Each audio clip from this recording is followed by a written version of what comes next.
주사를 맞고 반신마비가 됐다, 뭐 의식을 잃었다, 뇌출혈이 왔다 이런 뉴스를 보다 보면 다른 원인 때문에 사망을 했다 그러면은 이걸 원인을 어떻게 알 수 있을까요? 부검 같은 걸로 알 수 있을까요? 글쎄요, 부검만 가지고 알기는 어려울 것 같고요.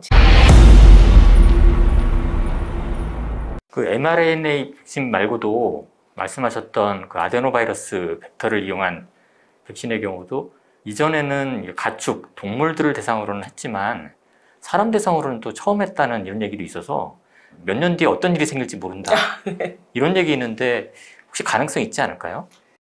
글쎄요, 저도 그런 얘기는 들었는데 이게 몇 년 뒤에 어떤 일이 있을까는 뭐 아데노바이러스 백신뿐만 아니라 mRNA 백신도 사람한테 처음 이제 사용을 하고 있는 백신이기 때문에 뭐 정말 장기적인 부작용, 후유증 이런 거에 대한 문제가 제기될 수도 있습니다.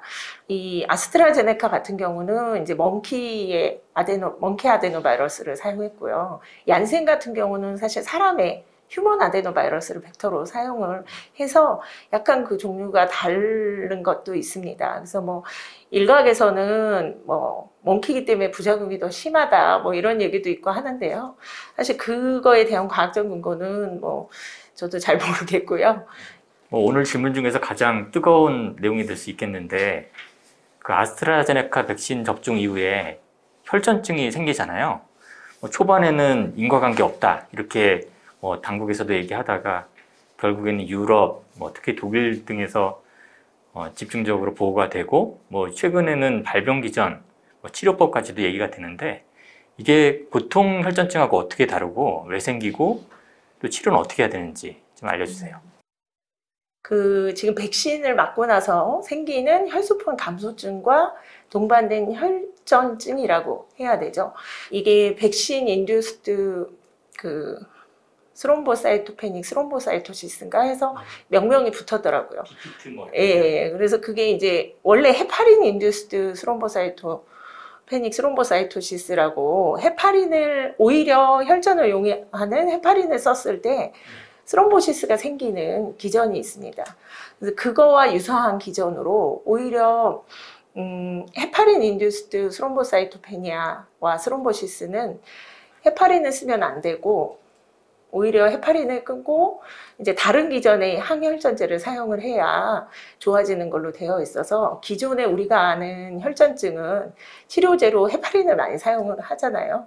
그래서 그 기전과는 좀 다릅니다. 그래서 백신으로 인해서 생기는 혈전증 같은 경우 헤파린과 유사하지만 또 조금은 차이가 있습니다. 그래서 뭐 저용량의 헤파린에는 또 괜찮은 경우도 있고 그렇게 얘기는 하지만 어쨌건 이게 면역 반응과 관련돼서 생기는 혈전증이라서 치료 약제로 이뮤노글로불린을 사용을 권고를 하고 있고요. 이뮤노글로불린과 그다음에 경구제제로 쓸 수 있는 비헤파린 항혈전증 약을 사용을 하는 걸로 치료를 보고를 하고 있고요. 전체 인구 중에 발생하는 그런 이제 중증의 혈전증의 빈도와 지금 이 아스트라제네카 백신을 맞은 인구가 워낙 많으니까요, 유럽에. 그 사람들과의 비율을 봤을 때 결코 더 많은 발생률이 아니다라고 얘기를 하고 있는 게 이제 회사 측의 입장이고요.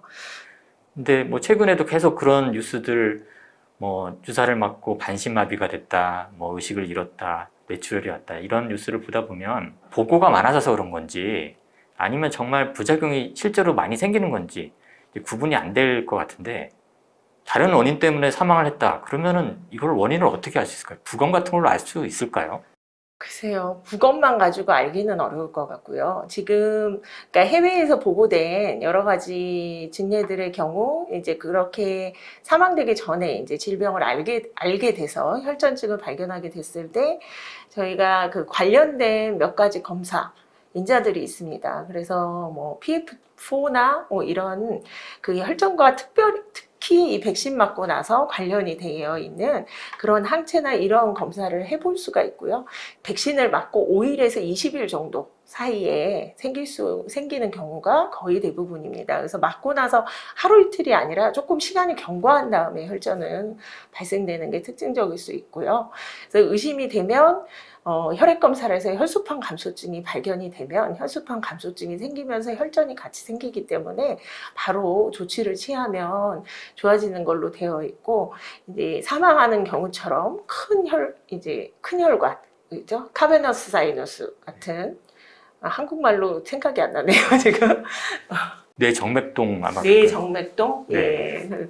그런 큰 혈관에 대한 혈전증은 사실 다른 원인에 의해서 생기더라도 굉장히 사망률이 높은 질환 중에 하나라서 작은 혈관이나 이런 거는 빨리 발견해서 빨리 이뮤노글로불린 치료를 하면 좋아진다라고, 빨리 치료하는 게 중요하다라고 얘기를 하고 있습니다.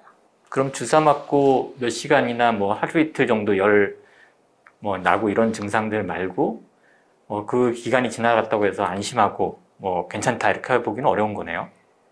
백신을 맞고 나서 사실 하루 이틀 열 나고 몸살처럼 쑤시고 근육통에 열에 뭐 설사도 있을 수 있고요. 여러 가지 증상이 생길 수 있는데 대부분의 경우 이틀 정도가 지나면 호전이 됩니다. 근데 그렇지 않고 증상이 계속 지속이 되면 저희가 보통 뭐 3, 4일 이상 계속 아프고 열 나고 다른 이상 증상, 복통이 있다든지 두통이 심해진다든지 그러면 바로 검사를 해보셔야 됩니다.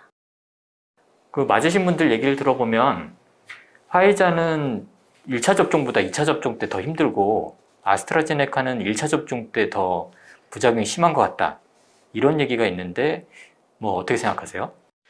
이제 파이자 같은 경우는 1차 접종을 하고 나서는 거의 아프신 분이 없습니다. 부작용을 호소하는 분들이 이제 뭐 팔의 통증 정도, 가벼운 몸살이나 이런 정도였고, 대신에 3주 뒤에 2차 접종을 받고 나서 열이 난다든지 심한 근육통, 뭐 몸살 이런 걸로 고생하신 분들이 많이 있습니다. 그래서 2차 접종 후에 파이자 백신은 확실히 부작용이 더 많은 건 맞는 것 같습니다.